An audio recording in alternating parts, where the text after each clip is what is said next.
E aí galera, tudo bem com vocês? Estamos hoje de volta com o Diego Invest para falar sobre investimentos no exterior. Fiquem ligados!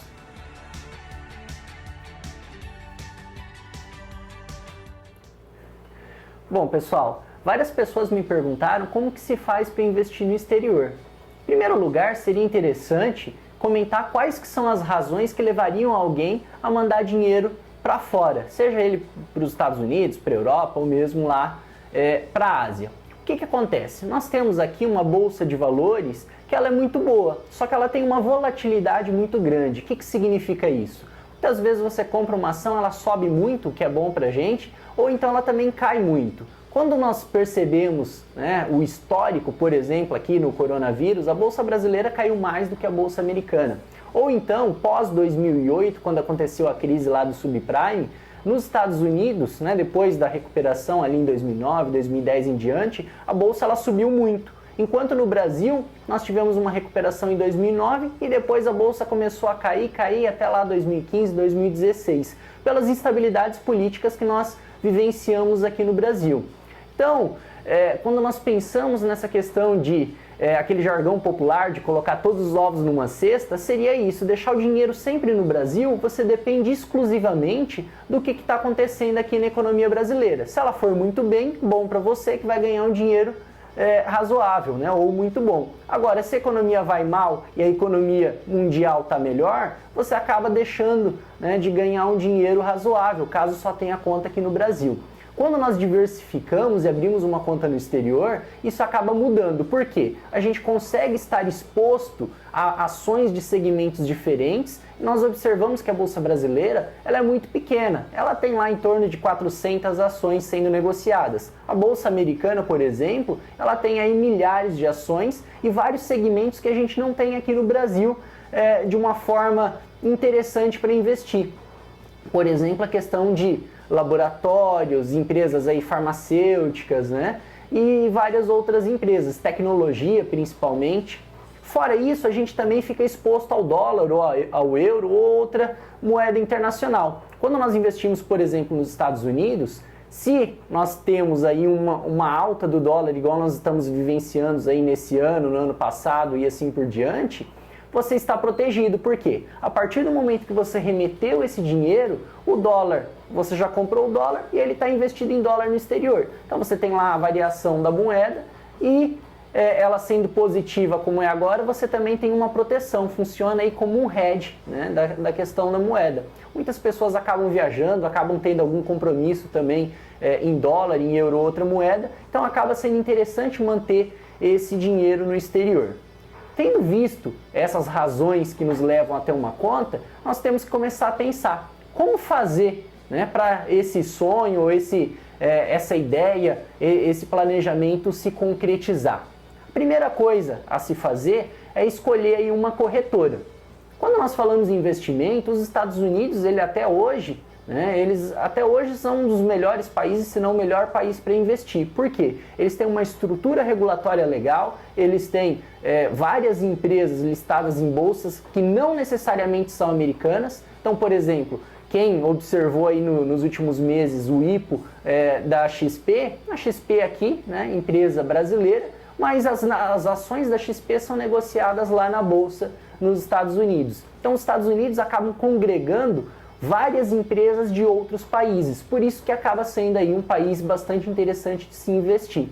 E aí vem aquela pergunta, como que nós vamos escolher uma corretora para poder abrir uma conta no exterior?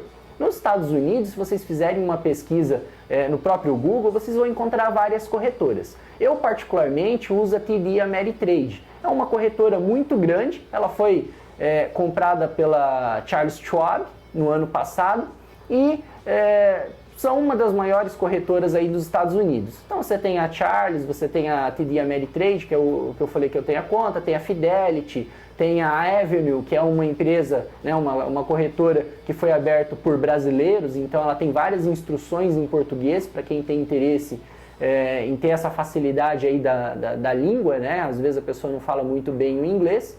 Enfim, você escolhendo uma corretora, você vai ter que entrar lá no site e abrir a conta. Diferente do Brasil, que muitas vezes nós temos que enviar vários documentos, várias coisas né, por Sedex, apesar de que hoje, com esses bancos digitais e com outras corretoras, acabou melhorando essa situação. Nos Estados Unidos você consegue fazer praticamente aí tudo online, se não tudo. Você vai preencher o teu cadastro com os dados básicos e tudo mais. E, por exemplo, na TD Ameritrade, você tem que mandar, você pode mandar ali por e-mail mesmo, xerox do comprovante de residência, xerox do passaporte. Vai ter que preencher um formulário que a gente chama de W8BEM.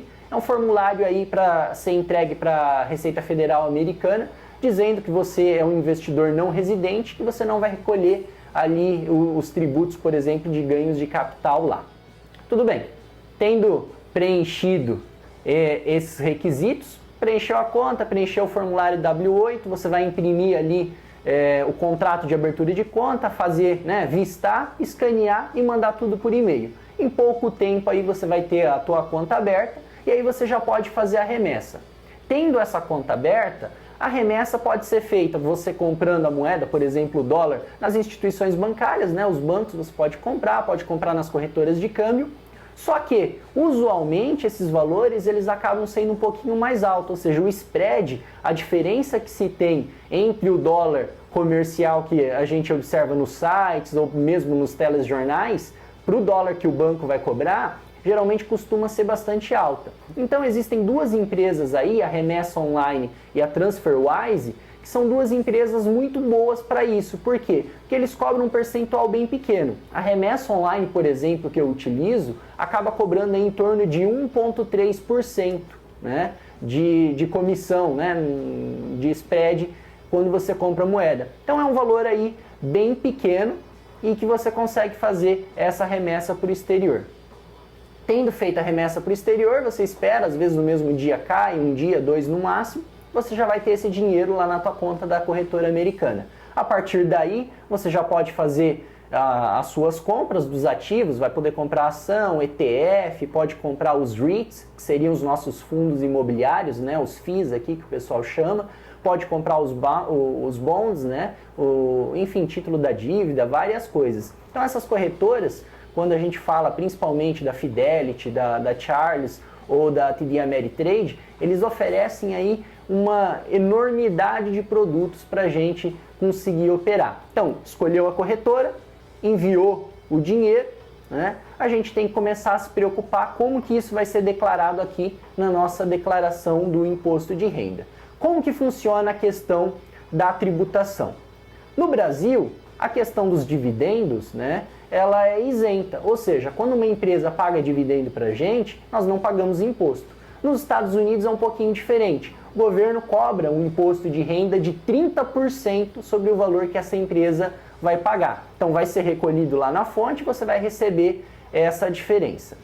Quando você trouxer o dinheiro para o Brasil, ou mesmo enquanto o dinheiro estiver lá, você não vai precisar pagar nada. Por quê? Existe um acordo para evitar a bitributação, ou seja, você paga imposto tanto nos Estados Unidos quanto no Brasil. E os Estados Unidos e o Brasil são signatários. Então você não precisa fazer dois pagamentos, tá? Na questão do dividendo nem teria que fazer dois, porque já pagou nos Estados Unidos e o Brasil não cobra nada. E aí nós temos a outra diferença, que seria o ganho de capital, tá? O que seria o ganho de capital? Você pagou R$10 numa ação e vendeu ela por 20, um mês depois, sei lá, um ano depois, um tempo depois. Tudo bem, se você comprou por 10 e vendeu por 20, você ganhou R$10 ou $10 no caso. No Brasil, esse ganho de capital, a gente tem que pagar 15%. Claro que se você comprar e vender uma ação no Brasil, fazer um swing trade no Brasil, até 20 mil reais por mês não precisa pagar.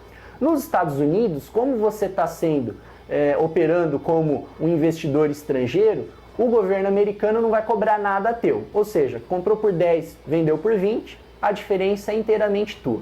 Já no Brasil, existe aí a questão da tributação. Em primeiro lugar, nós temos uma isenção de R$35 mil por mês. Tá? Então, se você comprar e vender uma empresa no Brasil, 20 mil de isenção. Se você comprar e vender uma empresa, por exemplo, lá nos Estados Unidos, na corretora americana, até R$35 mil.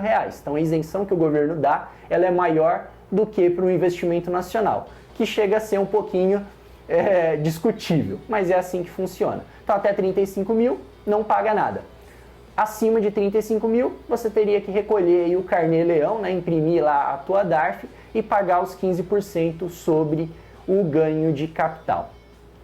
Por fim, nós temos que comentar que, além de você constar esses valores que você tem em conta, de ação e tudo mais, lá na coluna de bens e direitos do imposto de renda, caso você tenha mais do que 100 mil dólares, né, investidos, por exemplo, nos Estados Unidos ou em qualquer outro país, no exterior, além da tua declaração de imposto de renda, tem que ser preenchida uma declaração para o Banco Central brasileiro, tá? Então você vai entrar lá no site do Banco Central e tem que preencher uma declaração anual também, tá? Existe alguma possibilidade dessa declaração virar trimestral, mas é só para quem tem aí algumas, né, mais de 100 milhões de dólares, tá? Então, de forma simples é isso. Nos próximos vídeos nós vamos falar como escolher as empresas, como escolher os ETFs e assim por diante. Fiquem ligados.